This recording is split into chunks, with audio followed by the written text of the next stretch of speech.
Okay, so hi there everyone. I have noticed that in my last video it was cut off in this information. So again, just a little bit of recall in this part. How can you determine the sample size using online calculators? Let's call that the title of this video. So again, if you have a population size, if you know the information of your population, you can always make use of any of this. If you don't have the information of your population, you don't have the population size, go to power analysis. So what I'm gonna do is just search in Google Cochran's formula. We're gonna apply that, or you can just see this URL. I'm gonna post that in the description below. If you're going to read the contents of this website, it will just show you the formula for Cochran or Cochran's equation. This was developed by William G. Cochran. So for large populations, you can use this formula. For small populations, you can use this formula below. Again, it is Cochran's equation. But of course, we don't need to do that manually. Gone are the days we're gonna do it manually for the samples. What we have here is the calculator.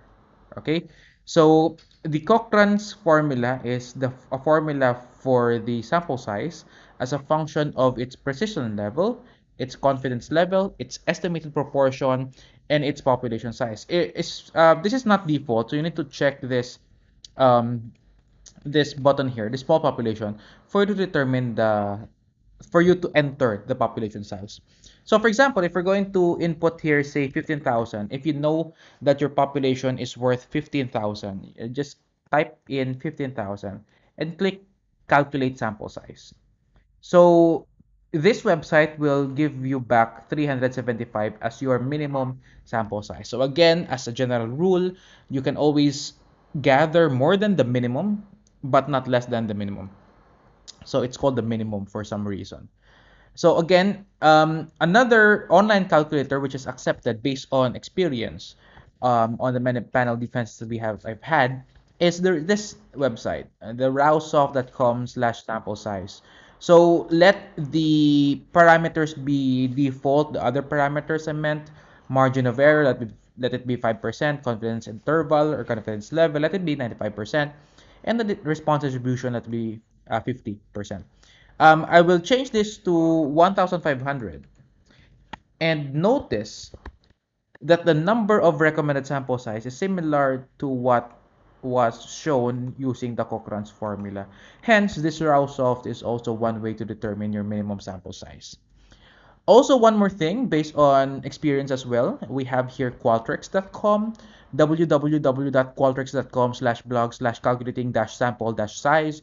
Go to this website. I'll give this description. I'll give this URL in the description below as well and as a Raosoft. So let the other parameters be default: confidence level 95%, margin of error 5%. I'll change the population size into 15,000 and it will give me the same ideal sample size, which is 375. Notice that this is the same with Raosoft's result. This is the same with um, Cochran's, making use of the Cochran's formula. So therefore, these three online calculators can be used. When you're using them in your research, just please be, don't forget to cite them in your references, that you use them. That is at least the very least that we can give back to these websites. Okay, so I hope you learned something today. Thank you very much and see you in the next video. Goodbye.